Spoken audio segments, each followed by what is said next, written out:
Dear student, आज हम लोग एक न्यूमेरिकल सॉल्व करेंगे जो बेस्ड है ऑन मोशन चैप्टर पे। यहाँ मैंने एक क्वेश्चन सेलेक्ट किया है कि a car accelerate uniformly from 18 kilometre per hour to 36 kilometre per hour to in 5 second. इसका मतलब क्या हुआ कि कार का जो इनिशियल वेलोसिटी है, यानी सबसे वो प्रारंभिक जो वेग है, यानी जो इनिशियल वेलोसिटी है वो 18 किलोमीटर प्रति घंटा की रफ्तार से 36 किलोमीटर प्रति घंटा की रफ्तार पकड़ लेता है। कितने सेकंड में? 5 सेकंड में।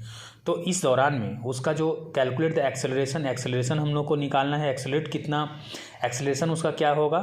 तो एक्सेलरेशन जो होता है वो क्या होता है? The rate of change of velocity, यानी वेलोसिटी में जो परिवर्तन की दर को हम लोग क्या कहते हैं? वेग में परिवर्तन की दर को क्या कहते हैं? त्वरण या एक्सेलरेशन कहते हैं। The rate of change of velocity is non A acceleration. तो हम लोग को बेसिकली यहाँ पे एक्सेलरेशन निकालना है। और 5 सेकंड में जब वेलोसिटी 18 किलोमीटर प्रति घंटा से 36 किलोमीटर प्रति घंटा करता है तो उस दौरान में उसका डिस्टेंस कितना कवर होता है, यही हम लोग को निकालना है। देखिए यहाँ पे एक्सेलरेशन हम लोग का क्या है? सबसे पहले देखिए इनिशियल वेलोसिटी हम लोग को देखिए यहाँ पे क्या था? 18 किलोमीटर पर आवर, तो वो लिखेंगे अब इसको। और उसके बाद फाइनल वेलोसिटी क्या है? 36 किलोमीटर पर आवर। और जो हम लोग का टाइमिंग दिया है 5 सेकंड, वो यहाँ लिख दिए।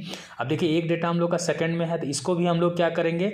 ये किलोमीटर प्रति घंटा में, तो इसको क्या करेंगे? मीटर पर सेकंड में चेंज करेंगे। तब ये सेकंड से ये भी सेकंड में आ जाएगा, ये भी सेकंड, प्रति सेकंड के दर से इसका जो वेलोसिटी है प्रति सेकंड पर सेकंड में कितना मीटर ये जा रही है, ये हम लोग का निकल जाएगा। तो इसके लिए क्या करेंगे? 5/18 से इसको मल्टीपल कर देंगे तो हम लोग का क्या हो जाएगा?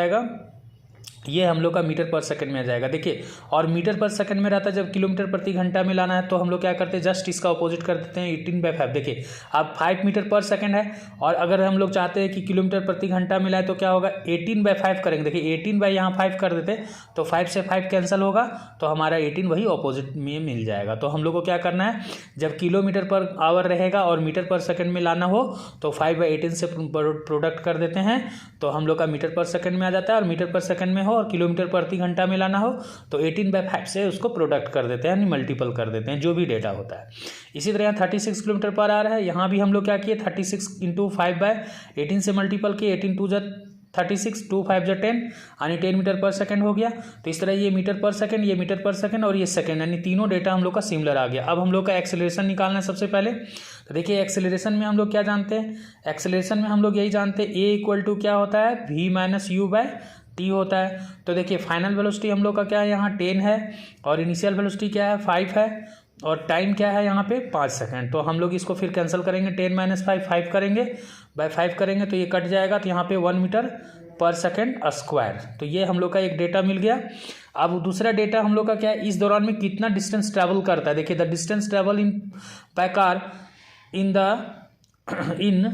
That time. तो यहाँ पे 2 फार्मूला होता है। हम लोग इसका जो फार्मूला है, जैसे अगर दी v² - u² equal to 2as, इसका भी यूज़ कर सकते हैं, क्योंकि यहाँ पे देखिए हम लोग को फाइनल वेलोसिटी भी पता है, इनिशियल वेलोसिटी पता है, एक्सेलरेशन भी पता है, तो इसका भी यूज़ कर सकते हैं।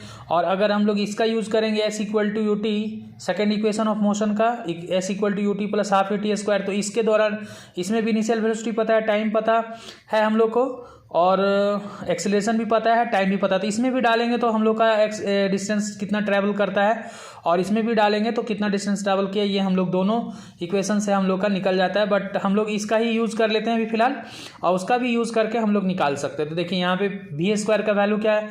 तो v² में से 10 का स्क्वायर है, तो 10 का स्क्वायर लिख देते हैं हम लोग यहाँ पे, माइनस इनिशियल वेलोसिटी क्या था? 5 का स्क्वायर, तो यहाँ पे 5 का स्क्वायर लिख देते हैं, इक्वल टू 2 × a का वैल्यू देखिए 1 आया हुआ है, तो 1 यहाँ लिख देते हैं, इंटू s। अब यहाँ पे हम लोग देखिए फिर क्या करेंगे? 10 का स्क्वायर क्या होता है? 10 का स्क्वायर, या इसको हम लोग 2 तरीके से कर सकते हैं, a² - b² है, तो a + b कर लेते हैं, a + b into a - b, इस फार्मूला से भी हम लोग इसको बना सकते हैं। और यहीं पर 2 × 1 × s, तो यहाँ पे क्या हो गया? 2s। अब यहाँ पे फिर क्या देखिए, यहाँ पे आगे कैलकुलेशन और हम लोग बढ़ाएंगे, तो 10 + 5 क्या हो गया? 10 + 5 15 हो गया, और इंटू 5 हो जाएगा, और इक्वल टू s हो जाएगा। अब यहाँ पे 2 को हम लोग चाहें तो यहाँ लिख सकते हैं। अब इसके बाद हम लोग क्या करेंगे? s को इधर लिख देते हैं और इसका डेटा को इधर लिख देंगे। तो देखिए यहाँ पे हम लोग का क्या आ जाएगा? 15 5 जा 75/2 हो जाएगा। फिर इसको कैंसिल आउट करेंगे तो क्या होगा? देखिए 2 3 जा 6 हो जाएगा, कैरी 1 1 5 15, तो 2 7 जा 14, फिर वहाँ पे 1 आएगा, 2 5 जा 10, तो 37.5 ये हम लोग का क्या हो गया मीटर में, यानी डिस्टेंस कवर्ड करता है तो 37.5 मीटर में आता है हम लोग का। तो बेसिकली देखिए ये आप हम लोग का जो है सो एक डेटा हम लोग का मीटर में आ गया, यानी डिस्टेंस कितना ट्रैवल किया वो हम लोग का आंसर आ गया। और एक डेटा हम लोग का यहाँ पे एक्सेलरेशन का जो वैल्यू है 1 मीटर पर सेकेंड स्क्वायर, तो ये भी हम लोग का डेटा पहले ही हम लोग इसको फाइंड आउट कर लिए। तो डियर स्टूडेंट, आई होप कि ये आप लोग को समझ में आया होगा। इसके बाद हम लोग नेक्स्ट क्वेश्चन और भी कुछ डिस्कस करेंगे, और इस तरह से आपको भी कोई कहीं पे डाउट होता है किसी भी क्वेश्चन में, और कोई भी 9, 10 या 11, 12 के टॉपिक में कहीं भी कोई डाउट है तो आप प्लीज़ कमेंट करें कि किस टॉपिक में आपको दिक्कत है, किस न्यूमेरिकल्स में दिक्कत है, तो मैं उस पर वीडियो ज़रूर बनाऊँगा। Thank you for watching.